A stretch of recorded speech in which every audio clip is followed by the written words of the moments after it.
আজকে চলে গেছিল। 1 ঘন্টা পর 2 ঘন্টা খুঁজেছি, তারপরে এসেছে খাঁচা থেকে বেরিয়ে। পচা হয়ে গেছে। একটু কুটকিপাড়া আম গাছে উঠে আমের পাতা খাচ্ছে, আর আমরা ডাকছি যাই, খালি একটু একটু করে ডাকছে।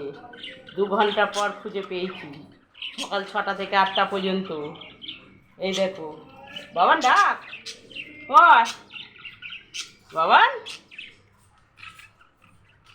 এই রে বাবান, এই দেখো। আর বার করবো না, বাবানের চাবি পড়ে গেছে। এই দেখো, চাবি দেওয়া হয়ে গেছে, দেখছ? আর বাবান বেরোতে পারবে না। দেখো, বাবান খালি বেরোবে বলে। আর মানা এসে গেছে, মানা ডাকছে তোকে। মানার কাছে যাবি তো? ওই জন্য আজকে রান্নার দেরি হয়ে গেছে। আজকে আমাকে দেখাইনি, চান টান করিনি এখনো।